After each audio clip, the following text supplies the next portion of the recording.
honestly like the draft from Cloud. I really like this draft. I think that Timber is going to be a difficult hero for outsides from China to deal with. And I just want to go back to the first game we casted of them as well, where against Fiji, we were both really big fans of that draft. Now, keep in mind, against Fiji Gaming, that is just a team that's a tier above, and I have a feeling outsiders from China could be as well. Like Lizard just said, he also believes this is just a better team. But I really like this draft from Radiant. Are you kind of on the same board?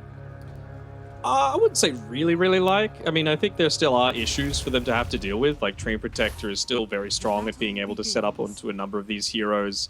Would you say that there's any, like, amazing heroes for Morphling to get into? I wouldn't say so, you know, and they've got ways to get away. But I do like the fact that they've switched this Dawnbreaker to being a 5. You and I were talking together and we were considering it being maybe a 1 with a Disruptor 5. I think that would have worked really well. The panel suggestion of a Bloodseeker would have been nice, but then dual melee makes it a little bit awkward. So I think this is certainly very doable, but I feel like outsiders are going to outplay them rather than this being an outdraft.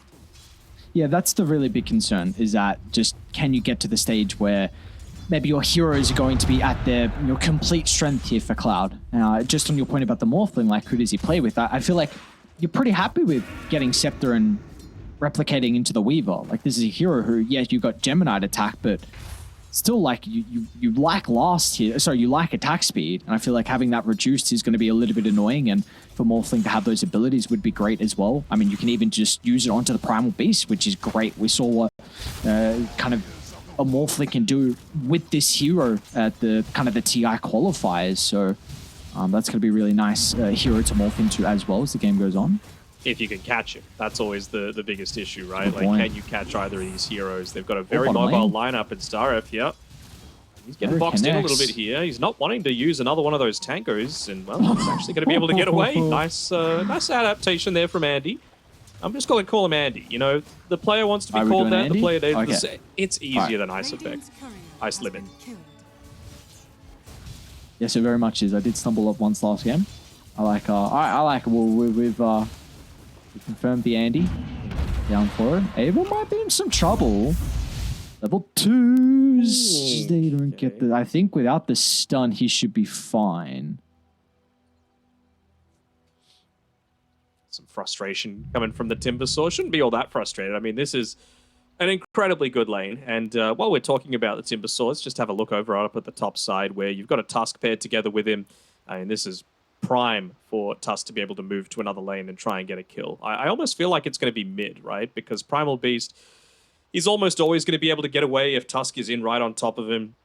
He just pops the trample, and then, you know, you might get chased down slowly, but certainly doesn't have that same level of kill threat as something like, you know, a Dawnbreaker paired together with a Morphling. You just provide a little bit of control for a Morph, and he is going to be able to pop off, even in the early-ish stages of the game. So I'm always a big fan whenever they've got one of these style of heroes that just gets the initial stun for a Morphling to follow up onto.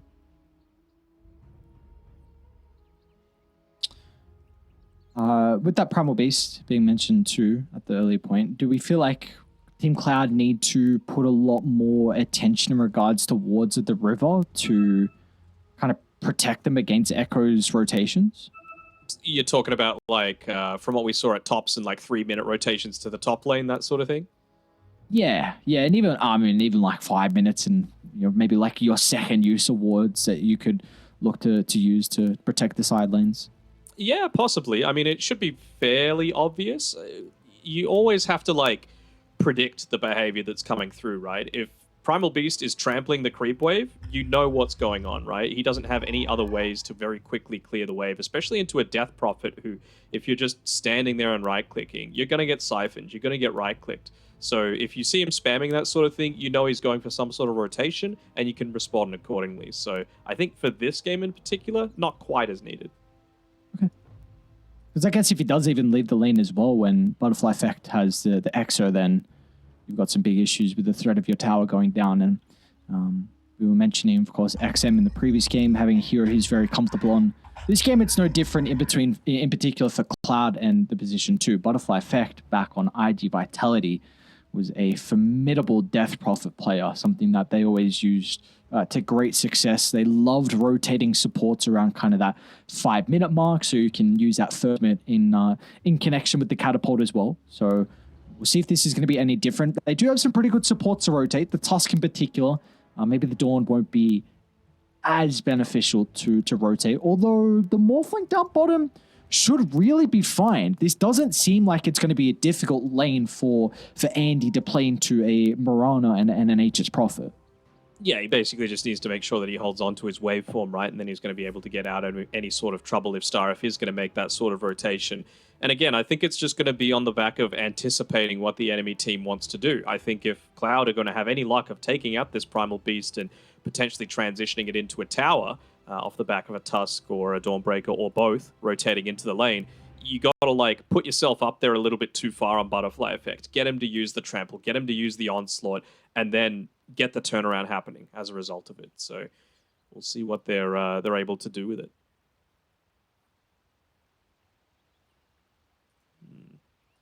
Just thinking like Treant up here, probably not going to have the easiest time, but I mean, you leave Weaver alone with the Timbersaw, it's not going to be that bad to have to, like, I know eventually the Weaver gets kind of run over and the lane taken over, but that's just what Timbersaw does against 95% of matchups. So I think XM's still going to have just a fine time here.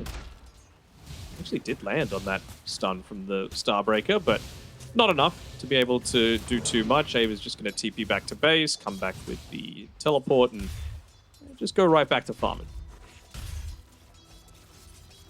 Back to doing God's work for the cause. That farm up, brother. So Butterfly Effect is having a pretty decent time in this mid lane, of course, to be keeping decent control over the water runes. Make sure that you're always in a position to be able to spam this one out. And if you can keep the flag bearer creep up for as long as possible, it just goes such a long way towards maintaining yourself in the lane. As well, actually, we get one of those first little dives through by Echoes, but just to maybe expend the Spirit Siphon for now, make sure that he has to perhaps prioritize leveling a few more points into that just for the extra charges into it. Meanwhile, our top lane looking pretty good so far. Nothing too crazy. Timber is getting harassed actually a decent chunk underneath the tower, but CSJ now is able to find that level 3. So with 2 points in the reactive armor, Timber should be able to out-sustain some of the Weaver's damage, and we're probably going to see pretty shortly Timber be left alone and Mercy start to rotate. So once that happens, what would we like the Tusk to do across the map? I want to see him go bot. I think it's a long way to have to run from top to bottom without being detected at all or having your movement scouted, but I think that's the only real avenue that they have to be able to get kills. DP plus Tusk aren't going to be able to take out the Primal, in my opinion. Scouting out for wards at the moment is Mercy.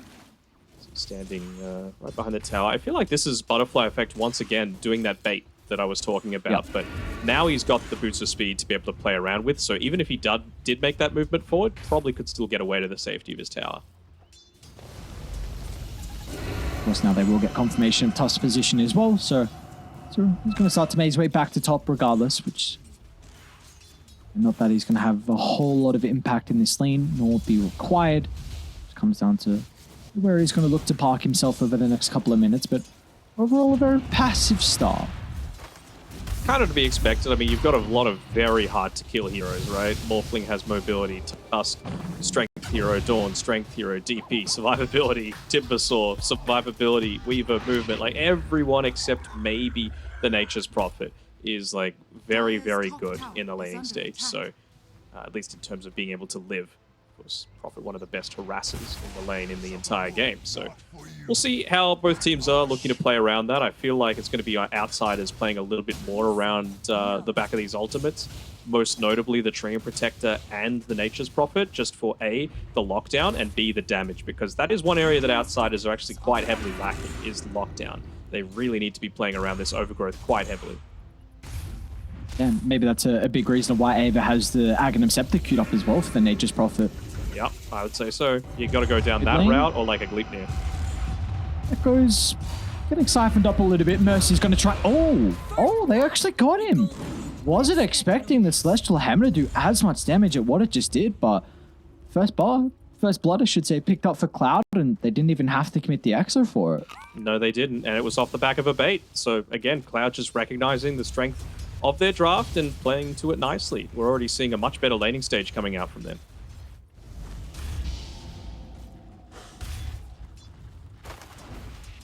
That's the important thing. Get those lanes going. Get that good start for yourselves, because like the panel was mentioning, very difficult when you're going to play from behind against a team that, again, might be just that little higher up on regards to the tiers.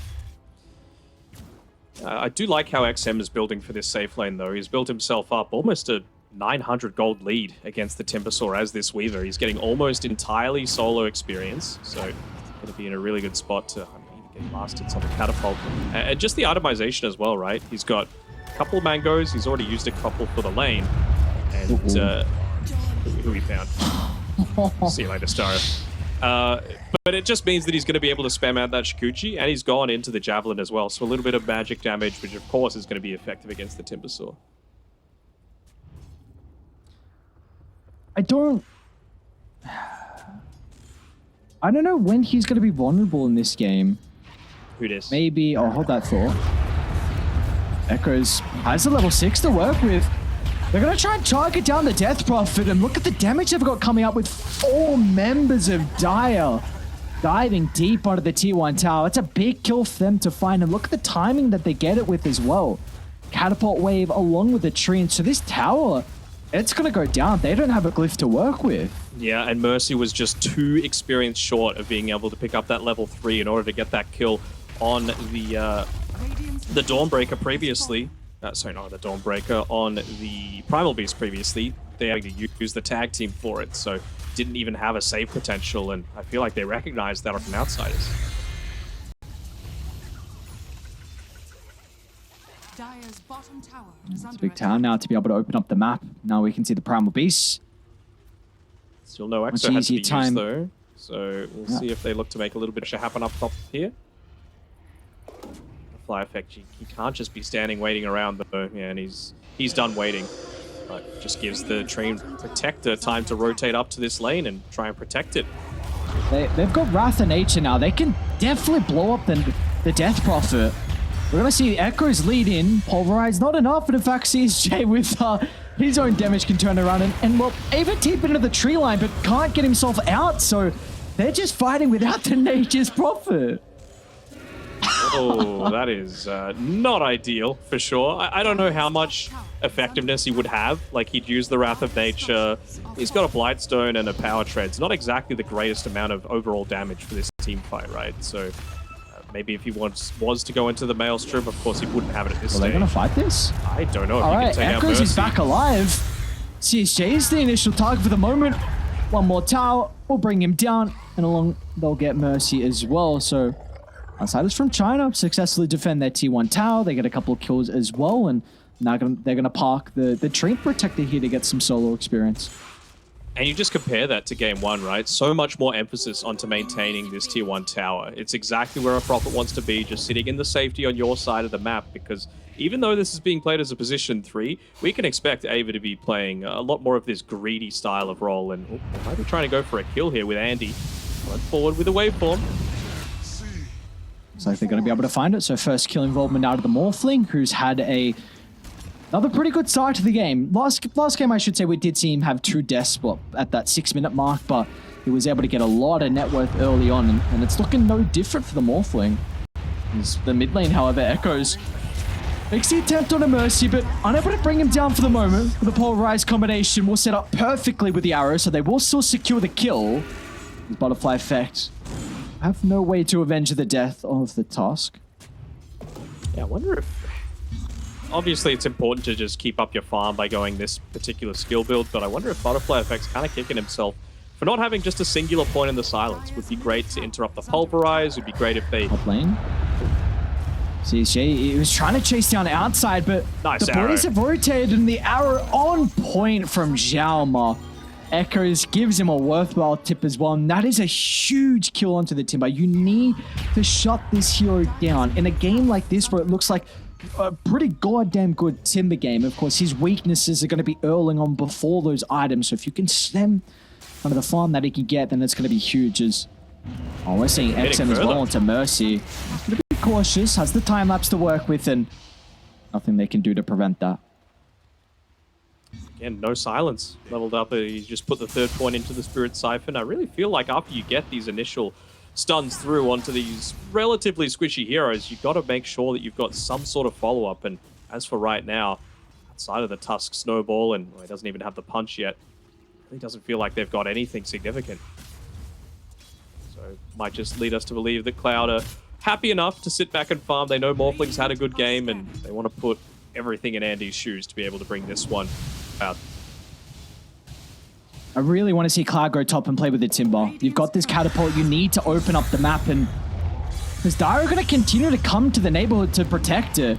But the damage from this Primal Beast, the Timber is ever so vulnerable. That's where Star is able to come into play. An instant response with the Overgrowth is going to be able to hold them back for the moment, but Radiant, they're still in fighting shape. His Butterfly Effect is now shown up to the party. An Exorcism activated, but he won't have the damage to get rid of Echoes.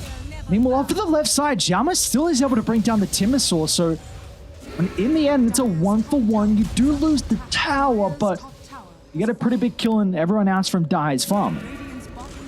Yeah, everyone else from Dire is farming. Not that big of a contribution coming through from Ava there. And XM might be able to do what it took 4 heroes to do, and an Exorcism, just taking a tower completely on his own. So stay still fairly satisfied if you're outsiders, but of course, one that's really suffering from all of this is that Nature's Prophet. It feels like he was directly countered with a lot of these drafts because, of course, you can't leave... It would have been a good Nature's Prophet game for position 1 if they hadn't gone down this specific route on Cloud. So it makes sense that he's fallen a little bit behind, and he's actually chosen to go a little bit differently with his build back into the Maelstrom. I'm really expecting a Gleipnir here if they're not going to go into the Aghanim Scepter. Just need that little bit of extra control. We know how great it is for, honestly, almost every single one of these Cloud heroes just to be able to provide that lockdown. Also just helps him kind of scale even better as well. Yeah. Going down this route. Scepter gives you a lot more utility, but Maelstrom into the Gleipnir is very much going to help out with your farming speed. Even Maelstrom Ags I would be okay with, right? Because the Maelstrom is like, if a team fight doesn't go perfectly for you, you can split push. If they've made a really obvious smoke, you can split push and put pressure on the map and make them maybe make a rash decision that isn't totally ideal for the actual game state. So I like this. It means that you're never going to be falling off. What do we make of the itemization under Butterfly Effect on the Death Prophet? Of course, it's a position 2 Death Prophet, so a little bit different than what we've seen on the position 3s going down that utility heavy build, but it's a Witchblade first item here for Butterfly Effect. Yeah, not something that you see too often, huh? Maybe just expecting that he's going to be going into, I don't know, Shivas, a Scythe of Vice, just a lot of these int items. But, I mean, extra slow is going to be nice against a Primal Beast, I suppose, at least until he gets into that BKB. He went that 30 damage talent as well, so we'll see. Very, very interesting. Treads build as well. See what he's going to look to go into as his next item here with the Death Prophet, but a very stable game at the moment. Only 1,000 net worth lead for Dire.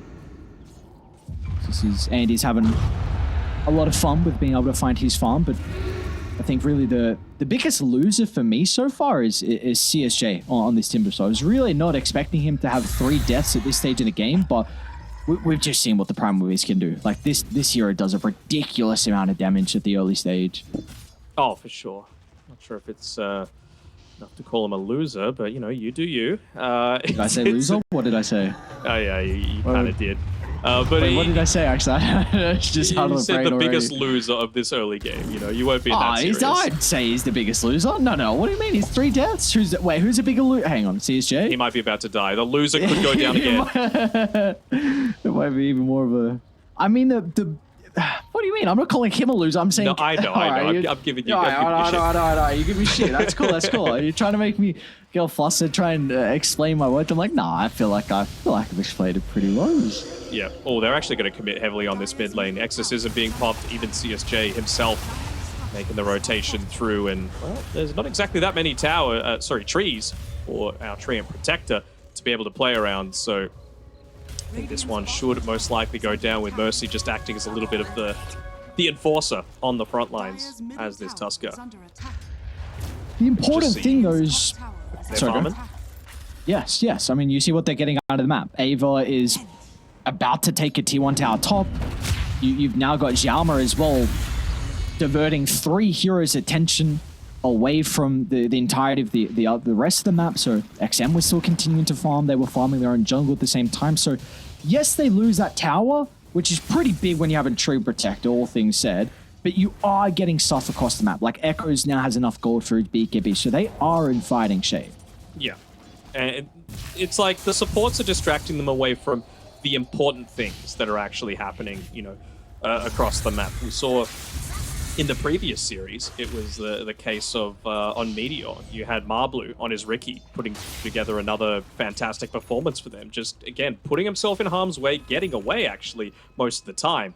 But what it actually led to was you had 3, even 4 people sometimes looking to get a lot of farm while he was just giving his life up.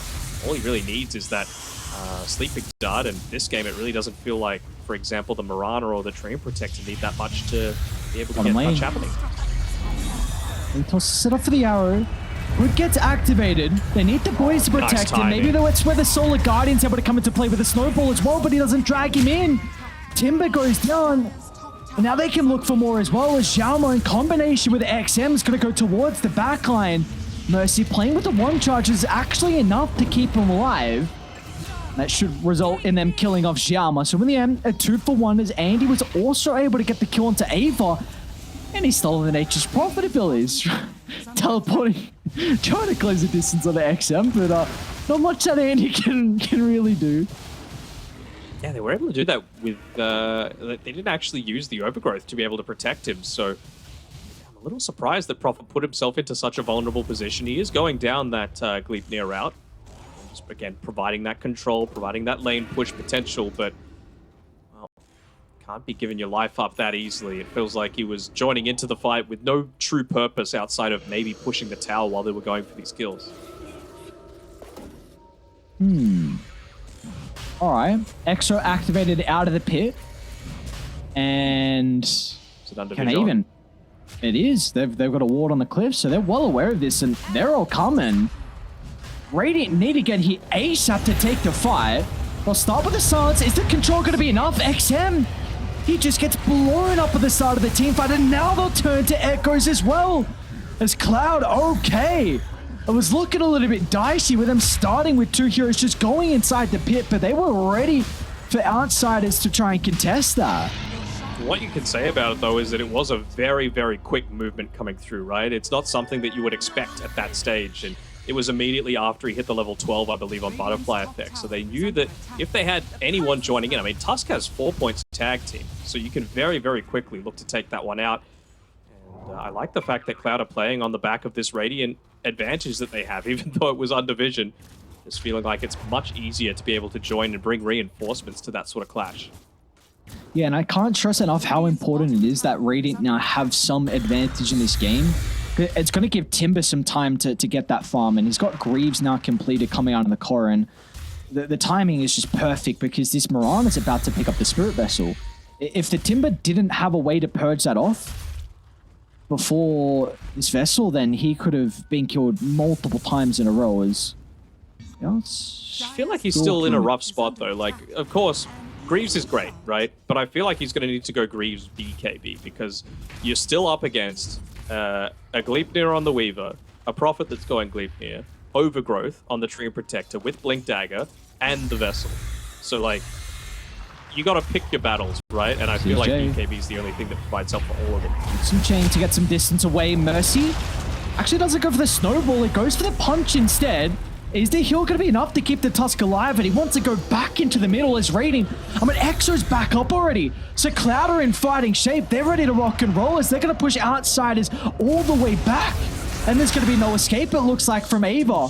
Cut down inside the tree line. A 1-for-1 in the end, but that was actually even without the Grease from CCA. He doesn't actually have it yet completed, so it just goes to show if they've got one person nearby, and even the Solar Guardian, this man, it's not easy to kill. You have to commit everything to bring him down. Yeah, Nice early Holy Locket coming through from the Dawnbreaker, really helping out there. Of course, the mechanism on the back of that as well did help out from CSJ, who is a little bit far forward. I wonder if they're going to have enough to be able to kill him here. We're on cooldown. Mech coming up shortly. Pulverize this out for the arrow and prevent the mech. Can he get it off? We'll be able to. No one's TPing down and it won't even be required. This is one of those games where neutral item RNG is really come in handy for him, picking up that nether shawl, giving him the extra magic resistance on top of the pipe.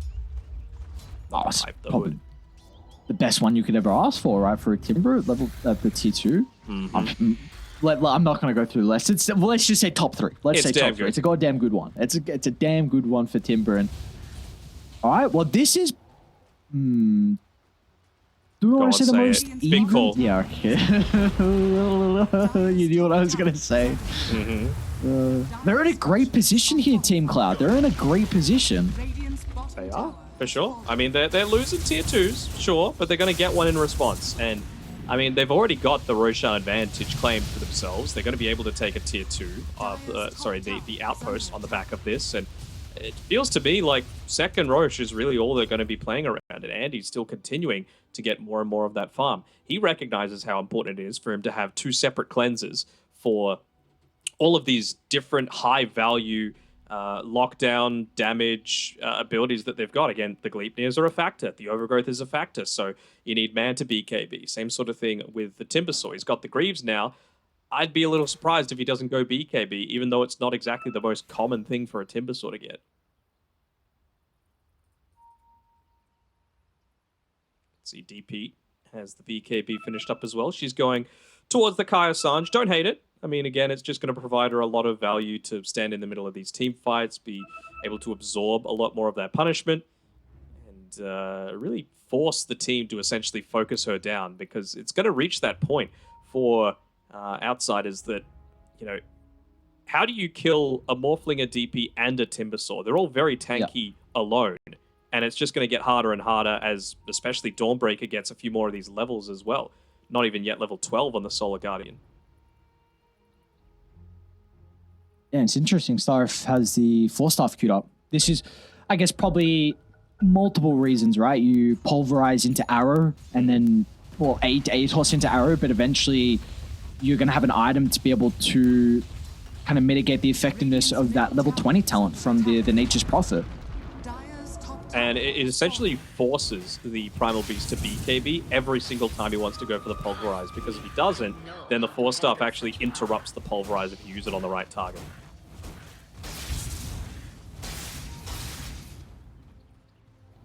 Well, we see with Echoes having the blink, it will definitely make it much easier for him to pick his targets. You can always get in the middle, but it's just a question of, can you pick your right target with kind of that pulverized combo? So for the boys on Die, who are they looking to target down in some of these fights? Because we have seen the momentum start to swing into Radiant's favor. But who do Die need to kill now in this fight? I'm just a little worried that they don't have burst damage. Like, how are they going to be able to 100 to 0 anyone at this stage? It almost feels like you need to pick off the squishier targets just so that the save potential isn't there quite so much. Great position from Xiaoma. Yeah. To me, I mean, Dawn really shouldn't be in a position a lot of the times to get picked off. That's one of the advantages of playing with it, especially if you've gone this more healing-oriented route with the Solar Guardian. So I guess maybe Tusk is number 1, but Mercy's been pretty good with his positioning so far. Saw him survive that previous bottom attempt. That he has indeed. Phase Boots, Tumbler's Toy always going to be able to help out a little bit, and very close to the Blink Dagger here for the Tusk, so we'll see once he gets that. Is, of course, has the potential to be aggressive and defensive with that item. There was one thing I was just looking at before, and I've forgotten it was. We had an item. Yeah, Morphling is going Skadi next, so continuing to great Skadi game. Avoid the Scepter. So okay, you like the Skadi pickup now?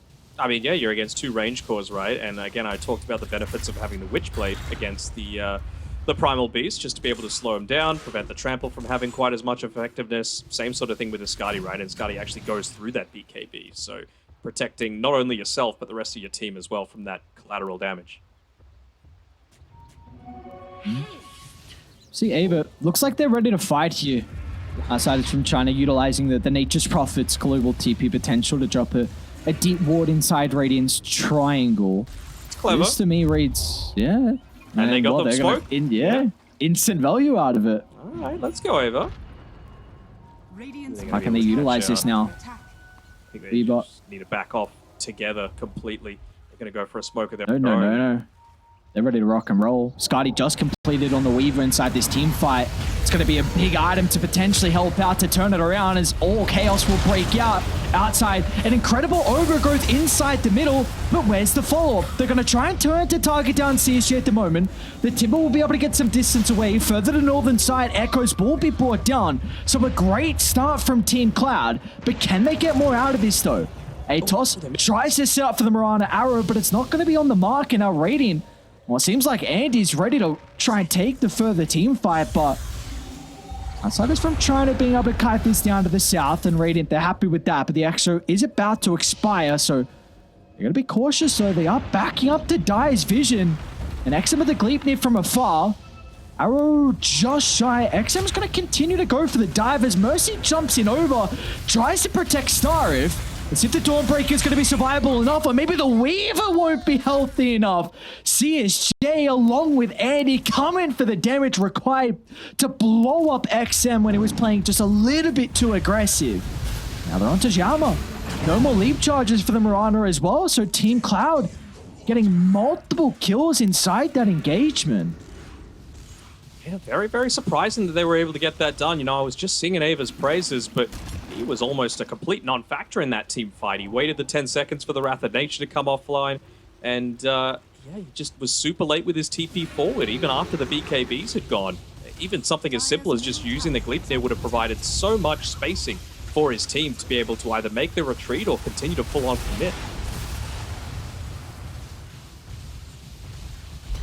It's looking like a tier 2 tower is going to go down now off the back of that one team fight here for Team Cloud. So second tier 2 to drop as well. They got the advantage in regards to the objectives. They can get themselves set up for that Roshan, which is the all-important one, and it's a fast respawn as well, pretty much instant. So let's have a look. Who's going to make the most advantage out of that? I would say probably Team Cloud have 3 great on all of their cores. Agshard carriers. Stormbreakers is good, but not so much as the support. So it's going to be heavily prioritized for them coming through there. Even the Weaver feels really significant as well, right? Just to be able to deal a lot more damage in these engagements off the back of that. Oh, they're going to smoke, actually. We'll still continue to hit Roche. Dire coming. Oh, all right. Using the snowball to dodge it. They'll be able to bring down Roche before they get in the neighborhood to protect it. So once again, the Roshan advantage in the favor of Team Cloud. We've got the Ages of Immortal onto Ant. He also picks up the Aghanim Shard. So how do you kill the Morphling now? Especially, like, he hasn't got the Skadi yet, or level 20. Once he gets into that stage. They saw the Morphling TP away. This could be a really big opportunity here for Dire. Can they just cut their losses in regards to the Tusk? And it looks like they will. Oh no, they dropped the neutral item. CSJ's gonna go for it. No! Oh no, he needs the boys. Can they get to the neighborhood fast enough? He'll cut down the Sprout and chain away like that. So he's all right. They know that they've got the vision up here, though. It's a super value ward that was placed down previously. Gave them 4 minutes of information, but it's just going to result in the 1 support kill at the end of the day. Gold going back the other way as well as Starif. He's looking to get into a gem for himself. I don't hate it. I mean, you're going up against a tree and a Look at the vision again across the map. They're continuing to stalk their prey. And this time they'll run into Starif. So while the support's going to be a casualty of war, but Radiant is starting to have a pincer movement. Andy's going to be in trouble at the moment, but of course has the attribute shift to play with. Who does he want to replicate into? That's the question. They're going to continue to kite the Morphling. The Exo does get committed though, so this is favorable if Dire can just cut their losses, and well, it looks like that'll be the case. Willie tried to actually get the Weavers, but he's quick on the fingers, made sure to get that Shikuchi off, and again, just another time where he's not able to get that additional gap closing ability. He's very, very keen to be able to pop that Exo. Again, they've got all of these abilities, and if you're not going to use your BKBs, if you don't have the vision advantage, or at least significant, it's just going to be so much harder for you to convert into anything else other than just a single pickup. Dire's bottom tower Yeah, it does look like they've recognized kind of, in particular, Starve with under attack. the battle against Outside for the Vision game. He's seeing that he's kind of losing that at the moment. So it was an instant gem pickup after he died. Because, like you said, like that ward on the cliff by the triangle is it gave them 4 minutes of incredible information, and the ward down by the bottom outpost almost won them a team fight as well if Radiant weren't fast to react. So I love this gem pickup if they can get full value out of it, because this is definitely a position where Radiant can take a decent chunk of control of this game. You've got the Skadi with this Aegis timing, so if you win one fight, all of a sudden you could crack high ground. Yeah, and a BKB as well. They've got plenty of survivability on all these heroes, and just praying for a chance on Starf to be able to roam through the Ancients area and the surrounds, just to be able to clear out all of this vision that they've picked up on Cloud recently. But eventually they're going to back off with Mercy as well, maybe trying to pick up a straggler. What's going on? Yeah, Ava's in trouble. Not going to be able to escape the BKB TP out unless he can get the kill onto the Tusker. And it doesn't look like Andy has the damage to bring him down. Now, meanwhile, mid lane, Butterfly Effect might be forced to pop his own BKB, but he's got to do so fast. A Sprout will lock him in. He's got the Quelling Blade to get out, but now with the Weaver's right clicks, the BKB will be completely negated thanks to XM's physical damage. Just a couple of little mistakes, right? And I mean, to be fair, the Tusk one wasn't exactly what I would call a mistake. It's just another bit of RNG coming through from the neutral items there. He'll be fine. Oh. And CJ might not be fine, though. Wooden Greaves still yet to be activated. Doesn't get a lot of distance away with the chains, and exactly right. Where are the boys? They're starting to funnel on through, but they're just taking way too long to protect the timber. I guess they felt like they just didn't have the tools to do so, right? What's a Tusk blinking in really going to accomplish? They didn't have any Solar Guardian. Morphling had no HP. No Death Prophet as well to stand in on the front lines. What I was saying before is when they went for that jump in onto the Prophet to try and take him out, of course, Prophet's holding onto a Mindbreaker. So just a right click on the Tusk means that he doesn't actually get the Walrus punch off, and he's able to BKB TP away. So probably that series of events doesn't happen if he just doesn't get that singular neutral item. Probably the only one in the game that would have saved him. And now those series of events also just waste a decent chunk of this Aegis advantage that we're playing with. It's soon to expire in the next 20 seconds. They had a 4,000 net worth lead, I believe, at the highest stage here for Team Cloud, and now that's actually dropped into Outsiders from China's advantage. Damn even, isn't it? I haven't had a look at the Primal Beast that much lately, actually, and, well, he's going into the Skadi for himself. Sorry, not the Skadi, the Shivas. Just because, you know, you've already got the Skadi on the Weaver, having the Shivas on top of that, having the Spirit Vessel. It's a lot for a Morphling, a Timbersaw, even hell, the Dawnbreaker and Death Prophet to have to deal with all that healing reduction. So nice itemization coming through from Outsiders. Again, there's just so much to have to deal with, right, that you have to choose what you expend your BKB for, what you use the Greaves on, what you use Manta on.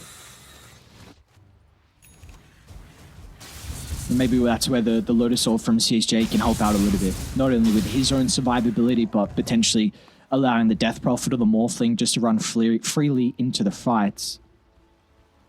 So he's not going to have that item yet, of course, and Outsiders from China, well, they feel like they're strong enough to take a team fight. As Smoker's 3, of course, XM in a great position to help out, and Ava can instantly TP in as well. TP is on cooldown for 15. Not sure if that ward caught the tip of that smoke.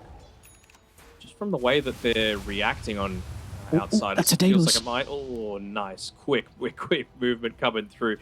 If that was my career, dead. Long dead. Absolutely no chance that survives. Freaking boomer hands. Thank you, my beauties. I can't relate. Sorry, brother. This feels like another one of those games where, like, Primal Beast wants a number of items. They're going to see Ava in the tree line down bottom. Mercy with the ward dropped on the cliff. Look at CSJ being like, nothing's happening. Yeah. Yeah. Oh, no. Yeah, we actually know where you are. There's nothing you can do. BKB, but to no avail. So you instantly see that Dire going to look to try and shove in top, get another wave in. Mid's not in the greatest position, but we'll see what they can get with the kill. 60 seconds. here for Team Cloud to work with.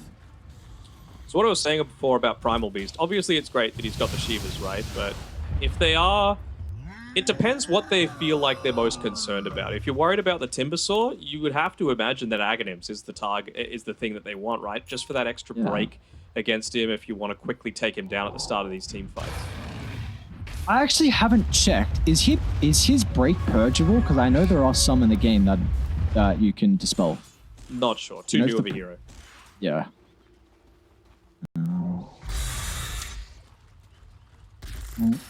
I really like that call with the Scepter. It gives him a lot of damage as well. A lot of damage for the Primal Beast to work with. I think maybe another item that, in particular for CSG, he could look towards. I think a Hex could be really valuable here for the Timbersaw in a game like this. We're seeing kind of the issues with their control. That Hex onto the Weaver could be vital. Even the Primal Beast or Nature's Prophet before the BKB, they have difficulties with starting fights with that instant stun, but you know, there's a lot of other routes he could go down. We've seen Timbersaws even go on like the Scepter at the later stages if they feel like there's some damage issues. Maybe feel like he needs a little bit more survivability as well. So this is a nice thing, of course, with the Timbersaw. Very, very flexible. Ava's just going to get away after dewarding that high ground where he died previously. I almost wonder if he's going to go and do the exact same thing that he did prior. Just putting TPing up, warding up this high ground, and praying that they don't have an observer ward there, which they don't right now. He's actually pinging it out. Run into a couple of members, but Cliff Ward will allow him just to sneak away in the night. Just because, like, we're a minute away from Roche. They don't know that, but they know it's a possibility. And if they don't have a ward up there, are you really going to check that area if, you know, everything indicates, all right, we've been playing in this area, they haven't, they're not going to have the capabilities to smoke through and place this sort of thing. So I think you got to go for a ballsy sort of play like that in order to find the backline, find the Tusk, kill him at the start of these team fights, and then use that to go on into Roche. CJ, that's an aggressive chain. They're just waiting to try and protect the ward. Mercy! So he can force down. It does put him in a very awkward position now, though. Doesn't look like they're going to be able to capitalize. They refresh that ward placement as well. So we'll see if that actually catches Cloud off guard. They know how important it is right around this Roche pit. 5 seconds away from the third Roche spawning. And they're looking to do a similar sort of thing in catching the backlines. If they're able to take out the Treant Protector, that'd be a huge benefit for them. Yeah, they know he's smoked, though. CCA popped out directly on top of the lane. Start to back off. Reposition themselves accordingly. They're actually going to force them all the way back. They're going high ground. Okay, I don't hate it. Look for the backstab. Mercy gets the start, and it's onto the Weaver. Is the damage going to be fast enough for Force-Off out of the Solid Guardian, but the silence will last long enough. XM brought down to start the fight, and he doesn't have a buyback. This could be disastrous in regard to the objective damage. They took the one right click from the Morphling there. 570 damage coming through with the helping of that Daedalus, and well, we'll just see how effective it is. They're tipping back onto Eva. Yeah. Well, they've got the Exo, so the spirit damage should be plentiful as long as Mercy can cancel the TP. Eva will still attempt another one out, but it's going to be silenced, stop short from Butterfly Effect. Even though the Exo expires, it does not matter. Another kill onto a core, and simultaneously the rest of Cloud are dealing with the objectives. Indeed, they've taken the full mid lane. They'll get at least the tier 3 top, and I mean, if Weaver hadn't bought back by this stage, there's no way that he has buyback available for himself. They don't have creeps to be able to play around with those, so you know, even though not the greatest that the Nature's Prophet ends up going down, he did do his job in keeping the lane pushed out, even if it was just that one wave. It's going to save them even more heartache. Jama might be in some trouble. Andy instantly looking to try and play around with that Morphling Replicate, and Jama himself still got a couple of leaps. Dodge the arrow. Slip on past it. He's making him work for it. You got to go back for Roche, lads. Don't worry about this Mirana. See, instantly after that death on the Weaver, XM changes. Actually, I should say, I'm not sure if he had the BKB already queued up, but he's going BKB now after that death. So, this might be a little bit too late, though, with all that Radiant have gotten out of that last team fight. Was very much in the advantage now, getting the third Roche of the game. And he's got the Scepter. Who needs to buy a Scepter if you can just pick it up from Roshan? Of course, he gets the Aegis and the cheeses given over to CSJ. I mean, the biggest thing for him is he is the hyper carry of this game, right? It might look like his net worth is a little bit too inflated, but you take away that Axe, he is still a good 10,000 ahead of anyone else in this game. And I mean, it just gives him the benefit of essentially being able to be 7 slotted rather than 6, right? He doesn't need to make the choice of giving up one of these super value items. Well, let's see if they're going to look to start. Echoes does have a double damage rune now. It's going to do a lot of damage inside the middle of the team fight. We're seeing that be the case that the arrow connects from the bottom side. They weren't ready from Xiaoma's positioning. So the first life taken care of instantly, but can they take the team fight afterwards? Outside, jumps in for the ultimate, instantly mitigate thanks to Star of Solar Guardian. They got to be cautious about the buyback, so that's how they can turn the team fight back around from Dire, but it might not be enough as Radiant firmly inside the base, swarming down the members of Outsiders. Can they reset though, as it looks like the Timber Saw will be fed to the wolves. There's no escape from CSJ. Trying to get some more. I was wondering if Morphling might end up falling down, and that's the reason behind this push forward. He has the Sprout available on the Nature's Prophet, and a big part of Morphling's ineffectiveness, let's call it, in that team fight was that he kept walking back into the area around the Sprout, even though the Sprout had already been used. Sorry, the Nature's Call had been used, so he was actually rooted, not able to waveform forward. Let's reach up to that level 25, though. Much lower cooldown on the waveform, just the 7.2 seconds. Taking a look back, that team fight back. Picture perfect way for Dire to be able to start the team fight. We do see the issues though. It feels like every fight when they can get a good Solar Guardian usage, it does really disrupt the team fight for about 5 seconds where Cloud has control. But after that Dire, they were able to reset thanks to some of the buybacks. Of course, it cost them 2 out of the Primal Beast and the Train Protector, but those buybacks were vital for that defense. I mean, I love how much emphasis they gave towards taking out the Tusker, right? Like, he just provides so much in these team fights in terms of just BKB piercing disables, because right now, outside of him, they've got nothing. So if you remove that, it just frees up your Weaver, your Nature's Prophet to stand there and right-click without too many cares. Have another gold. It didn't drop too much from that fight. The main thing is the experience that Dire were able to find. You brought up the Morphling 25, but for Dire, they're getting pretty close to their talents. Weaver very close to his 25, in fact. The Primal Beast hit 20, so he's got that trample attack multiplier. Even just saw another item, though, in particular. Ava has a Hex on the Nature's Prophet, so this could catch him off guard here. That Hex potentially onto the Morphling. Of course, you cannot play around with your attribute shift with the Shard. Yeah, I'm just thinking as well with the Aghanim Scepter on the Morphling, like what avenue is actually going to look to go down. It's actually bought out completely, so no buyback for 3,000 gold, no Aegis to be able to play around with. If somehow they're able to find that pick-off with that Scythe of Vice, it would be enormous for Outsiders to be able to come back into this one. But it would. Anti-kill if they can find it, but it's going to be Radiant. One's on the front foot first. Waves aren't in the greatest position for them to actually make a play. Doesn't look with the positioning from Dire that they will be caught off guard.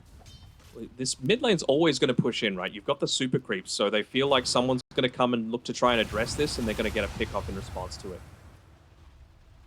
I don't know. Are you going to do it? Are you really going to make this attempt under a tier 4 tower? Because Dire can counter-initiate now. The Morphling's in trouble. Hexed up, but the damage, it's not enough. Andy will be able to survive the brunt of the force, but can he get out afterwards? The Overgrowth perched off for the moment. Andy can still look to play with the waveform, but it's full retreat out of Team Cloud. You've got to call it quits. And Dire, they're looking to catch up. XM's on the charge. Will close the distance on the butterfly effect. Considering about actually double backing, committing with the Exism, they need the control to lock the Weaver into place, but it doesn't look like they have enough. XM's A-OK, and he's actually going to be the one to turn around the right clicks as they're raiding. They're in shambles. They need to cut their losses, but it's the cores that are going down instead of the supports. As Outsiders from China, all they lose from Jiama, a buyback out of the Mirana. But this is a big opportunity for them to look to get some objectives. So worth it. Ava, you can see he's already right up there at the tier 3 tower, starting to get the Rat Dota happening, and And it was a ballsy play. I appreciate the fact that they went for it, but just the little things like using the Wrath of Nature, not for the team fight, but to keep it so that they could stand around those tier 4 towers instead. Use that to clear out the super creep. It's little things like that that set outsiders apart. I don't know, man. This might be 2 full sets? Megas? Potentially? I'd say They 2 push full fast. sets. They do. Yeah, you don't have that buyback on the Morphling, so he can't afford to commit his life. Radiant's middle barracks are under attack. Glyph Yes, they isn't do gonna have force cool- any creeps out of the Yeah. base either. They use it before the last barracks down bottom, though, so I don't think it's going to stop them. You're going to have to try and use some spells to keep these barracks alive. That's where Mercy comes into play. Andy's going to try and follow up as well. They're targeting down with their Nature's Prophet at the moment, but the Overgrowth just buys Ava some valuable seconds to reposition out to the northern side. Ava's okay, and they're just buying time. Look at that. The buildings are falling. Range barracks, one more right-click. Melee's going to drop as well, and all of a sudden, Cloud have to go up against Mega Creeps. You need to get some kills. You need a rebuttal, but all they get is the Miranda. That's not enough. Not enough indeed. And you have to imagine, I'm pretty sure in these last 2 fights, I haven't seen Andy actually use that ultimate, to use the morph with the Aghanim Scepter buff onto anyone. He doesn't end up using any of the spells, right? So important to reduce the amount of damage that the Weaver is able to output. No Lincoln Sphere, nothing like that on him at the moment. Even if he went into the Primal Beast, gives him a little bit more confidence to stand in the middle of these team fights. Or, yep, kind of feels like that, doesn't it? It's that sort of territory. Right. Desperation. Alright, Satanic Daigo, Rapier Glyph, and they... swiftly. He's trying to say, I put this team on my back. 9-0-6, I don't blame him. Mojo pumping through the veins on Andy. See if it's enough to be able to close this game 2 out. This would be a crazy way to force us to a game 3. Rapier's going to get revealed. A great use of the Manta, but this Pulverizer is still there for the moment. Solar Guardian isn't enough to keep him alive. Andy's falling lower and lower, but he'll be able to reset. But the important thing, the rest of the Cloud, they're stuck inside the base. CSJ's going to go down. They lost the Tusk as well, and, well, Radiant, what's the call now? There's no way. I mean, he's got Satanic, but he used it and then waveformed away, so just the amount of damage that you deal with it means a simple right-click does do basically the same effectiveness as it. He's also got the Vladimir's offering to be able to play around with. Could he go for the just 100-0 pickoff? But I don't think a Tusk can defend this base on his own. And you don't have no one Exo. showing the base as well. They've got multiple wards inside there, so they might be a little bit cautious. Poor Tusk playing base defense right now. XM's going to see them. Hex, oh no, but Andy, he blinked away at the exact same time. Luckily enough, they won't catch up to Butterfly Effect, but they will catch up to the Dawnbreaker. No escape and no buyback as well. They're going to have to do this 3v5 for the high ground defense against the Megas.